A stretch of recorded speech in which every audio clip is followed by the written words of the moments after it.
everyone to this episode of video. Today, I'm taking you on a journey to the Skanderbeg Museum in Krujë, Albania, where we'll uncover the remarkable story of one of history's most legendary national heroes, Skanderbeg.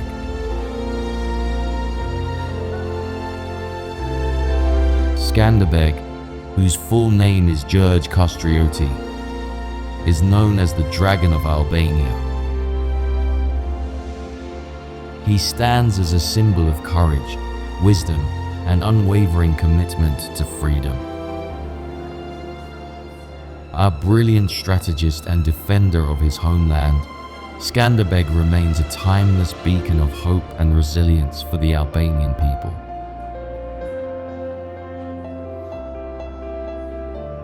In this video, we'll dive deep into his incredible legacy, exploring his heroic resistance against oppression and the treasures left behind that tell his inspiring story. If you enjoy exploring history like this, don't forget to like this video and share it with your family and friends so they can experience this legendary tale too. Now, let's begin our exciting journey into the life and legacy of Skanderbeg.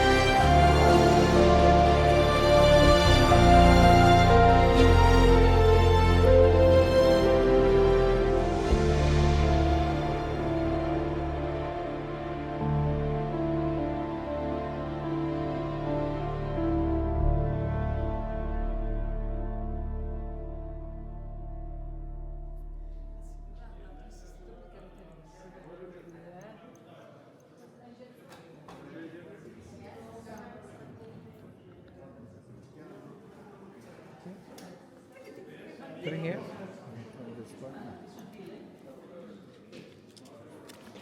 Oh, okay. Thank you. Oh, no.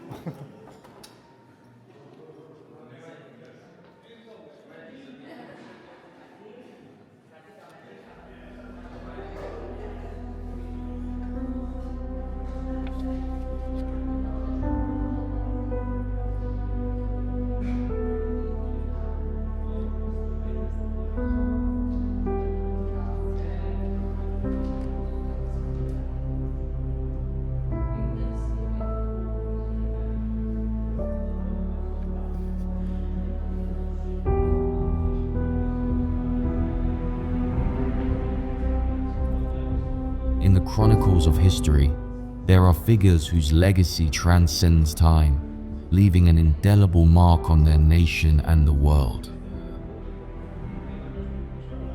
Among them stands Gjergj Kastrioti, better known as Skanderbeg, the Dragon of Albania. A leader of unparalleled resolve and a beacon of defiance against oppression, Skanderbeg's life is a testament to courage, strategy, and unwavering loyalty to his people.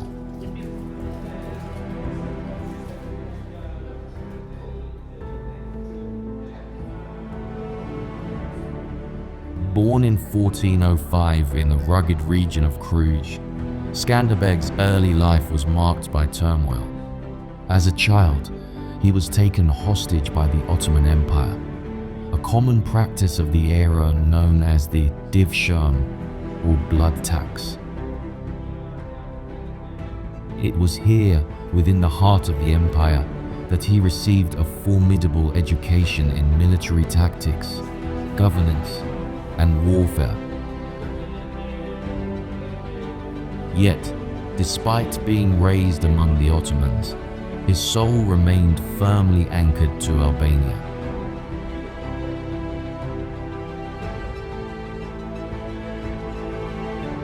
Skanderbeg rose swiftly through the Ottoman military ranks, earning respect for his unmatched skill in battle.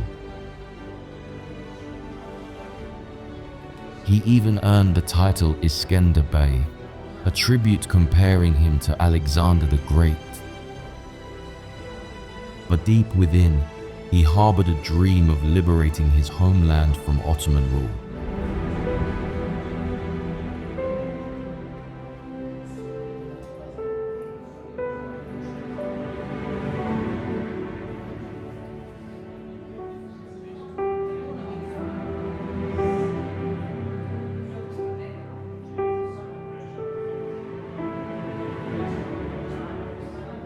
In 1443, the moment of reckoning arrived. During the Battle of Nish, Skanderbeg saw an opportunity to abandon the Ottoman ranks. Along with 300 loyal Albanian warriors, he rode back to his homeland, reclaiming the fortress of Krujë with cunning and strategy. There, beneath his banner bearing the two-headed eagle, a symbol of Albanian resistance, Skanderbeg declared war on the empire that had once held him captive. Gjergj Kastrioti rebelled against the Ottoman rule twice between 1428 and 1436, and most of his lands were annexed. Yet his son did not join this cause and continued serving the Ottomans until 1443. Skanderbeg and his 300 men would desert the Ottomans either prior or during the Battle of Nis, where Władysław III defeated the forces of the Sultan.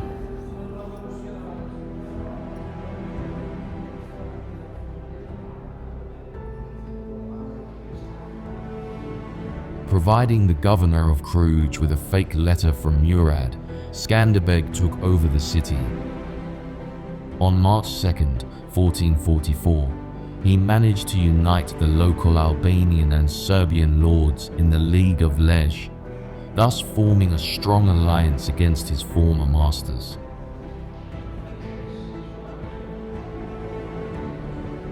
Meanwhile, a power struggle between Murad II and Mehmed II created a power vacuum in the Ottoman Empire. And although Murad managed to defeat the Crusaders led by Władysław and John Hunyadi at Varna in 1444, the situation in Albania remained precarious.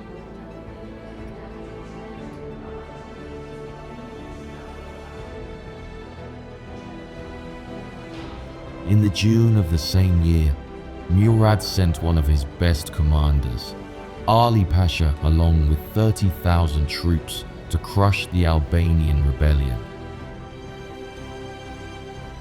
Skanderbeg moved to a field called Torviol to block the Ottomans.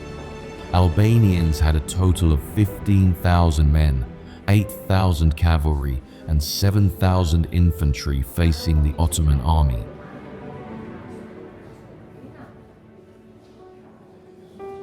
Skanderbeg had picked the battlefield beforehand and ensured his troops were paid and religious services were taken care of. Realizing his numerical disadvantage, he decided to use hit-and-run tactics and ambushes to make up for this. During the night of 28th June, his soldiers were resting whereas Ottoman troops were celebrating sure of a victory the next day. The battlefield was ideal for a defender with inferior numbers. It was only 4 kilometers wide, and a large army would have difficulty creating definitive battle formations.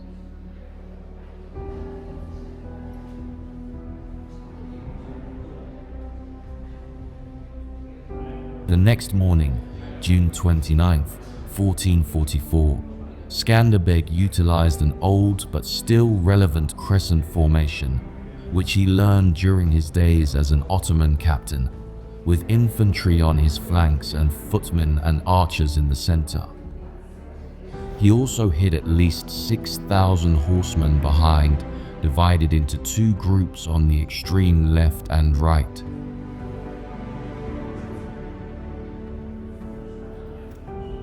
Seeing that enemy infantry is not supported by cavalry, Ottoman horsemen attacked Skanderbeg's center.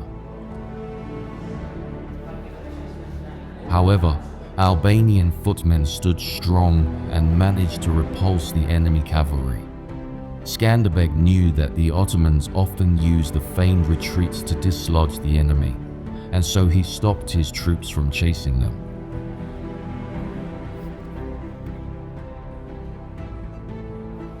Seeing that, the whole Ottoman army attacked the Albanians, and the battle engaged along the whole line. As the valley was narrow, Less than half of the Ottoman troops participated in the battle, forming up a second and third line. At Skanderbeg's signal, his hidden cavalry attacked from the right. However, Ali Pasha managed to turn part of his third line to nullify this threat. Skanderbeg then ordered his hidden force on the left to charge into the rear of the forces engaged with the Albanian right. This attack crushed the third line of the Ottomans and freed up all of the Albanian cavalry, which turned and charged the rest of the Ottomans from the rear. The Ottomans were now surrounded and, according to various sources, lost anywhere from 10 to 20,000 in this massacre, while Skanderbeg's casualties were below 5,000. The defeat at Torvio was a massive blow to the Ottomans, yet they were not going to leave the rebellious region in peace. Following the victory, Skanderbeg retreated to the city of Krujë. The Ottomans were still focused on Hungary and John Hunyadi, so 3 armies sent to Albania between 1445 and 1448 were relatively small, and Skanderbeg defeated them using the hit-and-run tactics. In the spring of 1448, Sultan Murad moved against Skanderbeg himself with an army of at least 50,000.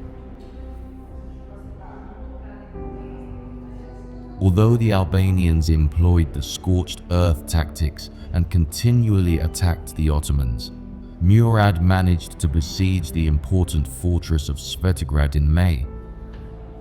Skanderbeg attacked the Ottoman camp, but wasn't able to do much against the overwhelming Ottoman numbers, and in July Svetigorod's garrison surrendered.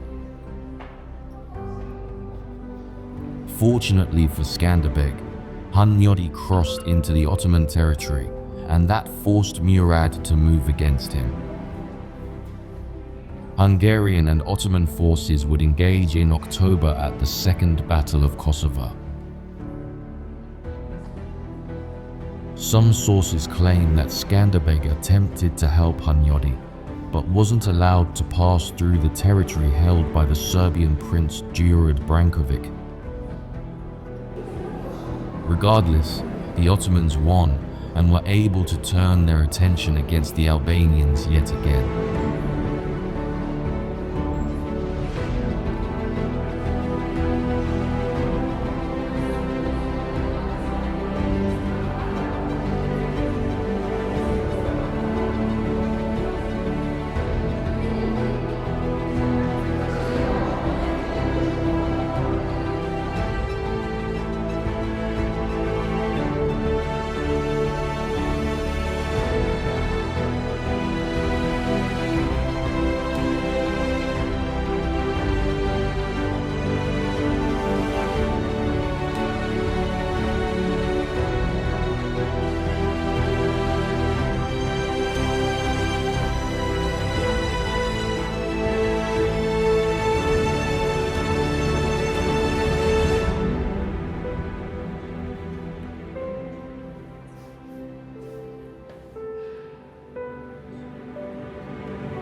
For the next 25 years, Skanderbeg led a remarkable resistance against the Ottoman Empire.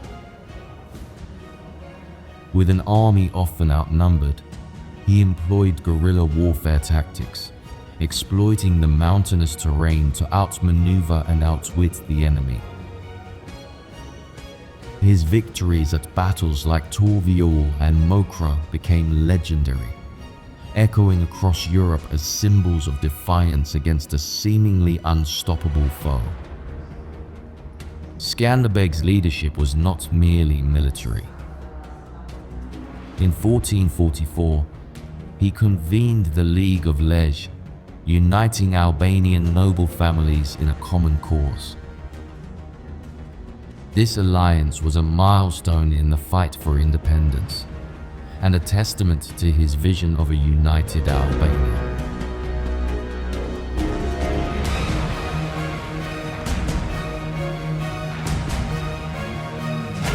By 1448, the resilient League of Leza, under the legendary leadership of Skanderbeg, had defied every Ottoman expedition into Iberia. But this defiance was about to face its greatest test. That year, Sultan Murad II, one of the most formidable rulers of the era, prepared to march into Iberia with an army of 80,000 men, determined to shatter the League and reclaim dominance over the region. Skanderbeg, realizing the magnitude of the approaching threat, urgently sent envoys to his Christian allies for aid.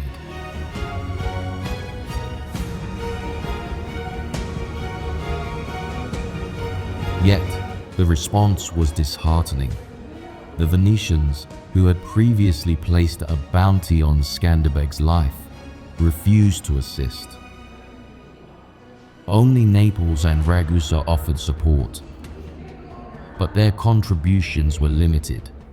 To complicate matters, a secret Venetian-Ottoman pact posed a potential threat from the rear.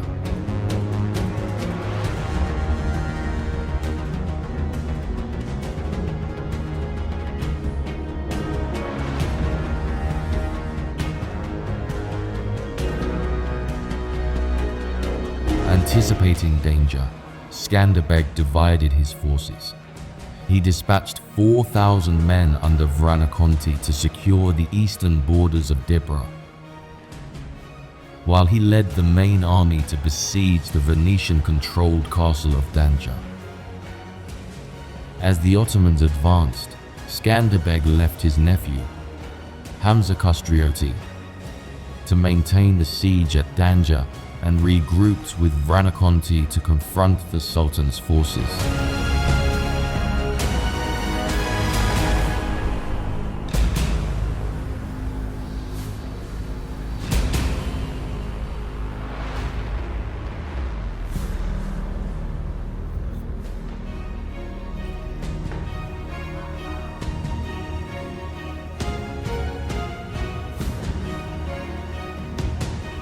On May 14, 1448, Sultan Murad II began his campaign by besieging the fortress of Svetigrad.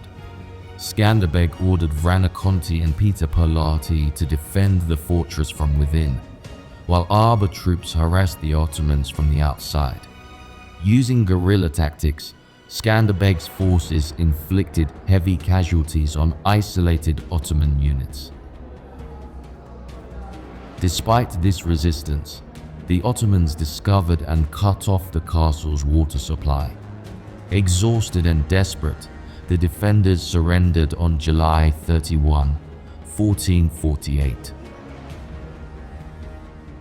Yet, the Sultan broke his promise to spare the inhabitants, and a massacre ensued.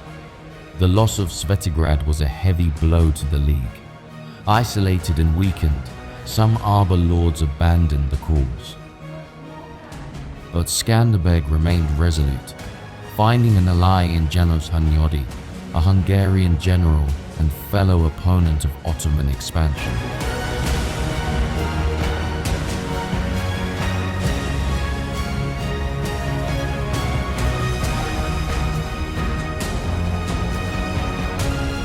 In October 1448, Hunyadi attempted to join forces with Skanderbeg for a coordinated Christian campaign. However, the Arba army was delayed by the actions of Đurić Branković, forcing Hunyadi to face the Ottomans alone at the Second Battle of Dardania. The Hungarians suffered a devastating defeat, and Hunyadi was captured by Branković, only to be released for a ransom.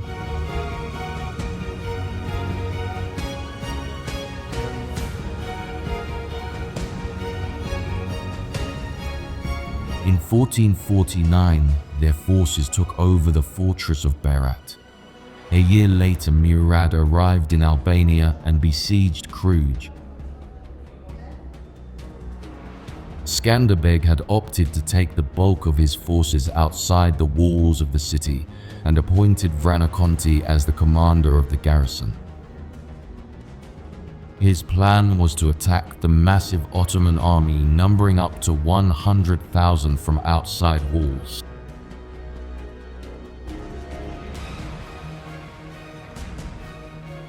He employed this tactic. Whenever the Ottomans would get close to breaking in, he would divert their attention by attacking their rear. For nearly 5 months, from May to November, Ottomans tried to break through the fortifications, including using cannons, but eventually this failed. Trying to bribe the commandant did not work. Realizing numbers would not bring victory and the arrival of winter, Murad decided to lift the siege and return to Edirne, where he would die and the throne would pass on to Mehmed II.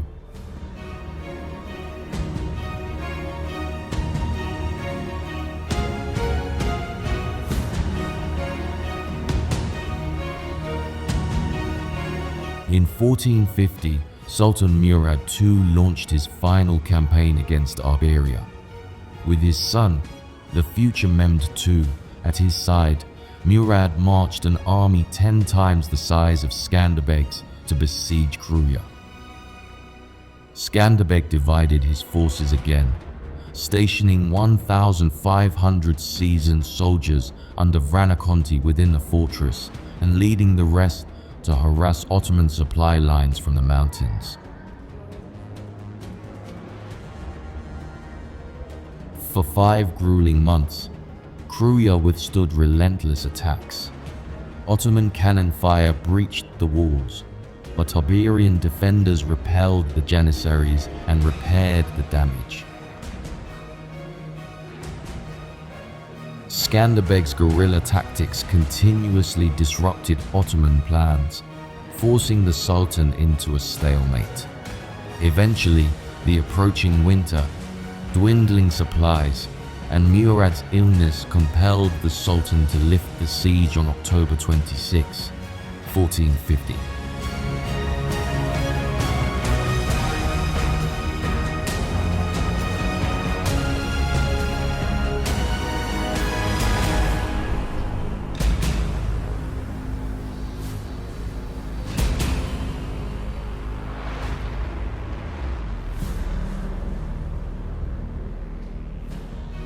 Constantinople was the priority for Mehmed, so he sent other commanders to attack Skanderbeg in his stead, but they were defeated in 1452 at Modric and Mekhed. It was obvious that the Albanian problem was not going away easily. In the meantime, Skanderbeg recognized the suzerainty of the Kingdom of Naples and Aragon Alfonso, thus gaining more funds and men.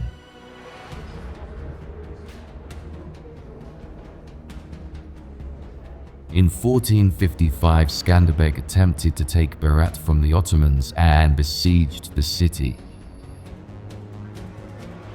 Believing that the small Ottoman garrison would be defeated soon, Skanderbeg decided to leave his forces under the command of his subordinates. This was a mistake. For one, Skanderbeg's commanders did not have his experience fighting in the Ottoman army. Also, a 20,000-strong Ottoman reinforcements arrived under the command of Evreno's Isa Bey.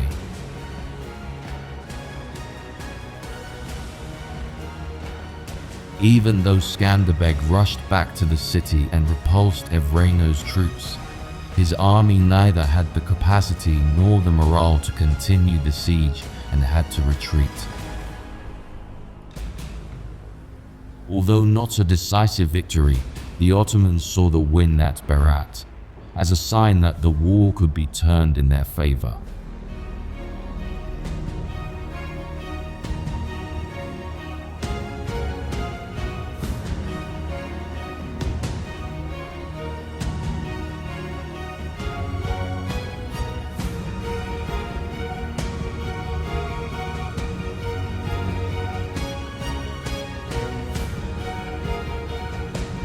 triumph at Krujë echoed across Europe. Skanderbeg's defiance against overwhelming odds earned him international acclaim as a champion of freedom and resistance. A few months later, Sultan Murad II died, leaving his 21-year-old son Mehmed II to ascend the throne. His ambitions to avenge the shame of Krujë and restore Ottoman dominance would set the stage for new conflicts. Yet, the courage of Skanderbeg and the League of Leza would continue to inspire generations, standing as a testament to the unyielding spirit of Albania.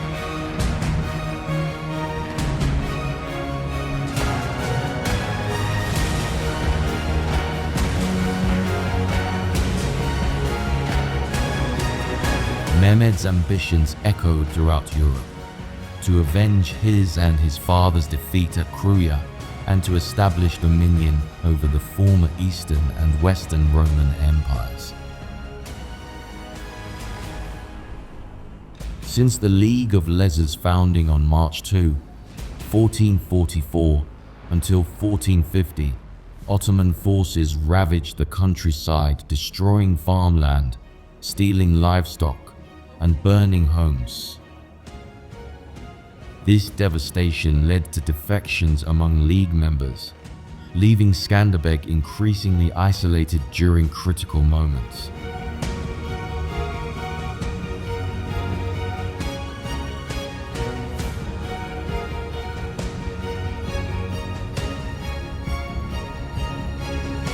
Between 1447 and 1450, key figures like Peter Sponi, Gjergj Kastrioti, and families such as the Dukagjini and Arianiti left the League, forming alliances with Skanderbeg's enemies.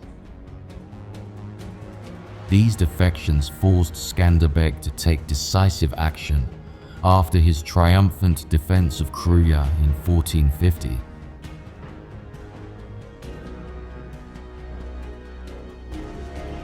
After the victory at Krujë, Skanderbeg expelled unreliable lords and replaced them with loyal commanders. He united provinces under the banner of the two-headed eagle, founding the state of Albania in 1451, with Krujë as its capital. This marked the end of the League of Leza and the beginning of a centralized Iberian state. Skanderbeg's consolidation of power included forming alliances. He married Donika, the daughter of Gjergj Arianiti, on April 21, 1451.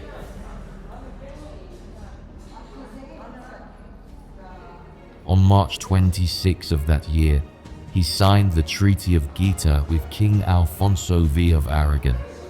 Skanderbeg's diplomatic network extended to Siena, Venice, Milan, and the Republic of Ragusa, whose financial support proved invaluable. Anticipating Mehmed II's retaliation, Skanderbeg fortified key positions, including the construction of Modric Castle near Svetigrad. In mid-July 1452, Ottoman commanders Hamza Pasha and Tahip Pasha launched an attack. However, Skanderbeg's swift response at Modric led to Hamza's capture and Tahip's defeat in a decisive battle at Mekod. Skanderbeg's tactical brilliance shone again in 1453, when he faced his former ally, Ibrahim Pasha. After luring Ibrahim's forces into battle near the field of Polog, Skanderbeg's strategy and valor prevailed.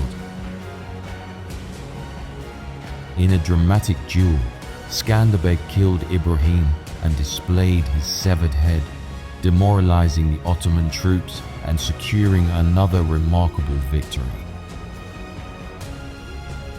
Despite Skanderbeg's triumphs, Europe's attention soon shifted to a catastrophic event. On May 29, 1453, Sultan Mehmed II conquered Constantinople, making it the Ottoman Empire's new capital. This event sent shockwaves through Europe, highlighting Skanderbeg's resistance as a beacon of hope against Ottoman expansion.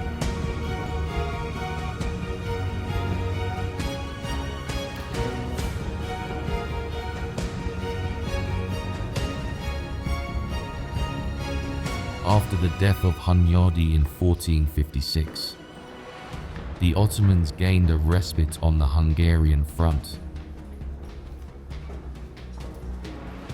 It became clear that the showdown between the Ottomans and Skanderbeg is fast approaching. They mustered around 65,000 troops under Evrenos to crush the League of Lej once and for all.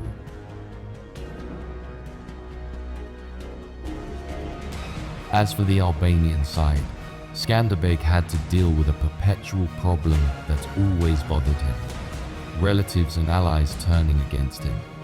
It should be noted that the Ottomans, Venetians, rival Albanian nobles, and even the royalty of Aragon tried to manipulate Skanderbeg.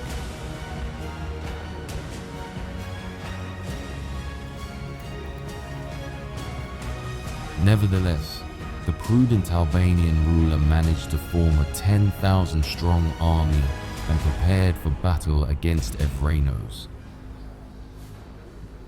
After centuries of mobile warfare, the Ottomans needed formations, archers in the rear, cavalry on the flanks, and infantry providing the bulk at the center. So, when Skanderbeg and his experienced men stormed the Ottoman camp near Albania on September 2nd, 1457, there was nothing the Ottomans could do despite their numbers. More than 20,000 Ottoman troops were killed and their invasion failed. Albania became the greatest victory of the Albanian resistance against the Ottomans.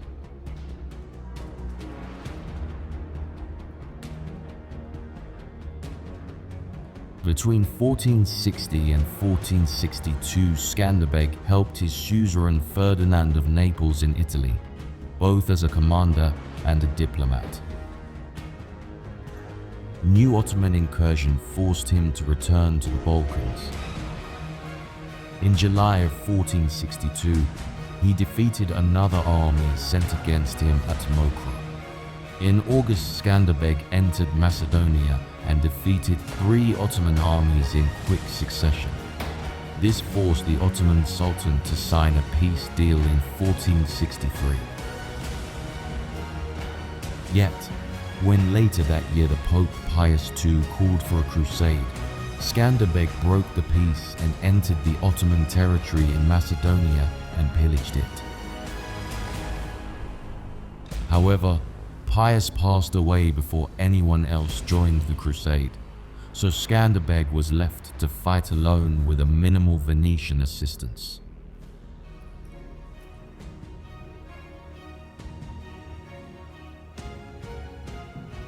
Still, in September, Skanderbeg and his 10,000 approached the Ottoman stronghold in the area, the city of Ohrid, which was defended by 15,000 under Shirmetba. Skanderbeg did not have enough troops to assault the fortifications, so he sent a small 500-strong detachment to lure the Ottomans out, and this plan worked perfectly. The Ottoman forces rode right into the Albanian ambush and was slaughtered. More than 10,000 Ottomans were killed in this ambush. Despite that, the remainder of the Ottoman army managed to escape and then defended Ohrid against Skanderbeg.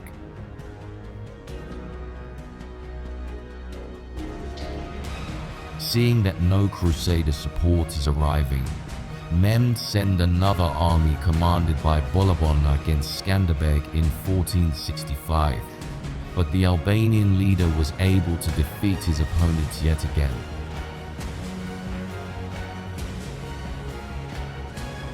That was the last straw that forced Mehmed to muster an army that had between 50 and 100,000 troops and march against Skanderbeg in May of 1466. Skanderbeg had less than 20,000, and despite his pleas, he received no assistance from Naples or Venice. Despite the heavy Albanian resistance, Mehmed besieged Krujë. Still, the fortress held on under the heavy Ottoman cannon fire, and Mehmed decided to retreat after pillaging the rest of the country and setting up an Ottoman administration in the eastern part. He also ordered the construction of many fortresses, thus limiting Skanderbeg's ability to continue his resistance. Krujë was besieged again in 1467, but the results were similar.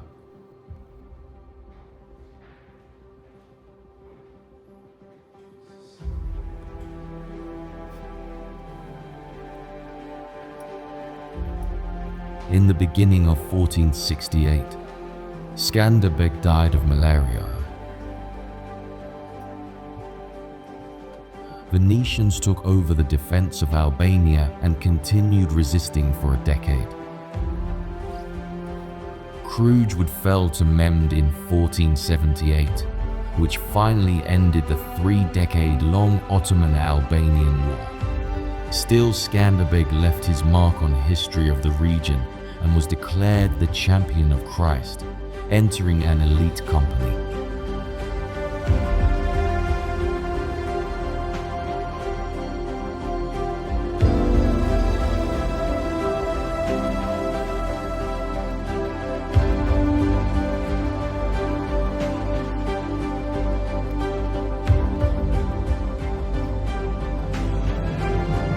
As the Ottomans tightened their grip on the Balkans, Skanderbeg's victories became legendary, inspiring resistance and earning recognition from European kingdoms. The story of Skanderbeg is one of resilience, strategy, and indomitable will in the face of overwhelming odds.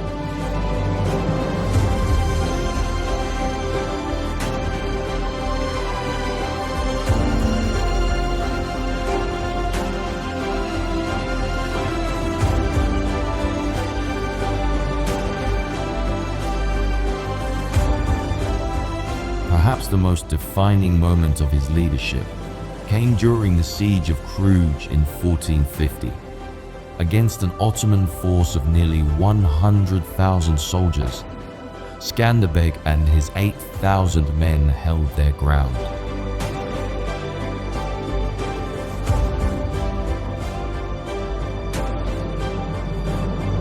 Through ingenuity, unyielding determination, and the support of his people, they forced the Ottomans to retreat, a feat that stunned Europe and solidified his status as a defender of Christendom.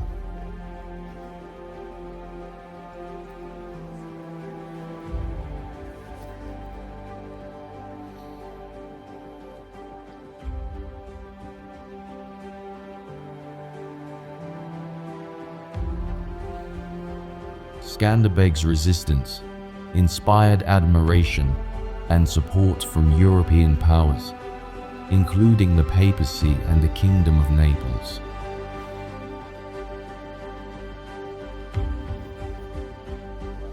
Recognized as the champion of Christ, he became a symbol of unity for Christian Europe against Ottoman expansion.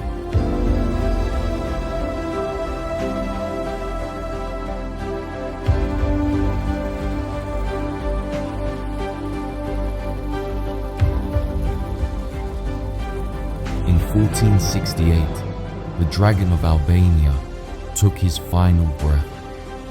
Though Skanderbeg passed away, his legacy endured. His leadership, valor, and vision not only preserved Albanian identity during a tumultuous era, but also inspired countless generations to stand against oppression.